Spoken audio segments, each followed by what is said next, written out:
What's going on YouTube? Earth Power here with CBH, Hey guys. and we have the Mill Deck Tech.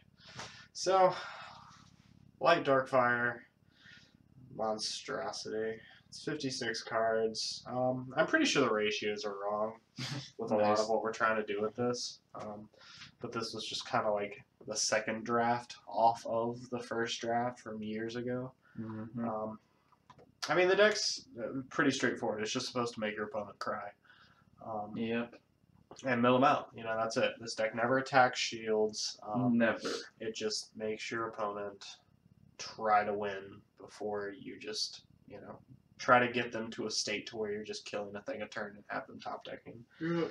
And you have the AoE, the area of effect like Searing Wave and Blizzard and Apocalypse in case they happen to play more than one thing a turn. Yeah.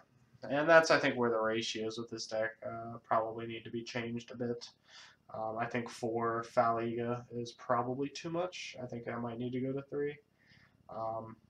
Work on the ratios with the 2-drop blockers because they're pretty irrelevant after the first couple of turns. Just because Blizzard of Spears is doing everything you kind of want, the little Except guys for to get Belix. Belix is great. Yeah, Belix is a necessity. That's kind of what made this deck idea kind of come to light.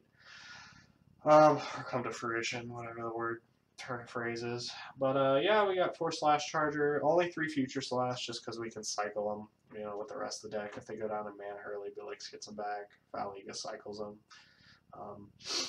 And you don't really want to play more than, you're probably not going to play more than 2 or 3 in a game. Like 2 is usually enough to kind of get everything out of your opponent's deck that you want to get out. And then you got the 2 Bazagazil, has like, I'd say the finisher, but it's really just kind of the cleanup guy. It kills just about everything in the game, with the exception of a few cards, and that's what Pit and Hopeless Vortex are there for.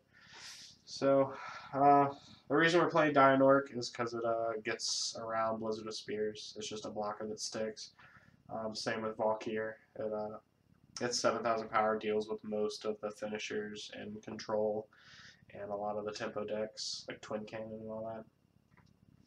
And then dealing with cards like Crazy Valkyrie, anything else bigger, you just need your Pits, APOC, or Hopeless to deal with. And then the discard, 4 Cranium Clamp, only 2 Loco. I don't know if there are other decent discard cards in this game. You can put like 1 Lost Soul. Yeah, that might be a card that needs to be played, just because it would deal with the Merfolk issue, like you guys saw in the Water Light matchup. Like a 1 Lost Soul. Yeah. Could definitely get in there. But this is 56 cards as it stands. It could probably be shaved down a little bit. Like I said, just play around with the ratios of a lot of this. I think it needs more AoE in terms of Searing Wave and Blizzard of Spears. Yeah, I definitely thought there was another Searing Wave in there. Yeah. It could drop a Faliga. It could probably drop a Bloody Squeeto. Maybe a Sarius. Probably a Phantom Dragon's Flame. It's weak on 3 drops, but like I said, this deck's just kind of playing a card a turn, and the idea is that it just wants to 1-for-1 the opponent up until you get to the later parts of the game, and then this deck should be able to match any sort of late game play if you've got your opponent top decking. So yeah, that's about it. Hope you guys enjoyed it. We didn't.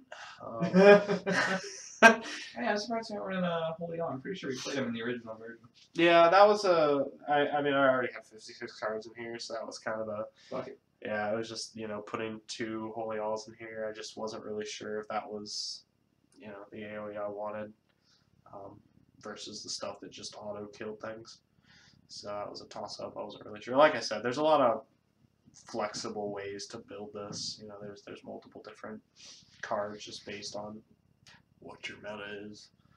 Your local game store. Yeah, that you could play around with this. But like you said, the suggestion, Holy All could be in here.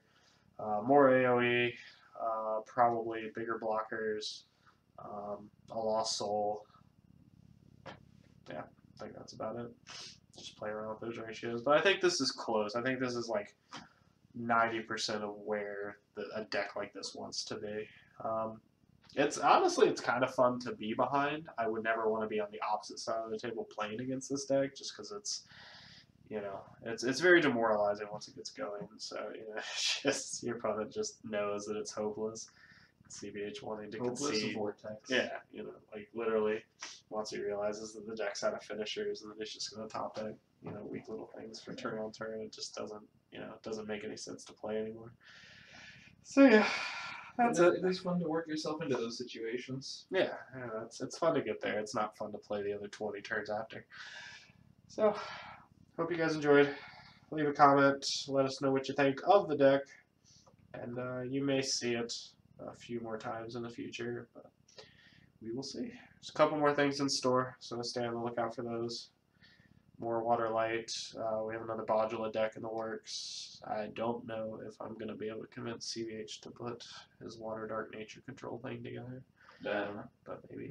Pretty bad. And then we have some other features coming up as well, as we ring out this Duel Masters horse and kick it until it dies. Wow. we are riding the camel dry. So What are these metaphors? I don't know, yeah. Trying to come up with something. Woo! All right. Well, leave a like, leave a comment, and hopefully we'll see you guys next time. Peach.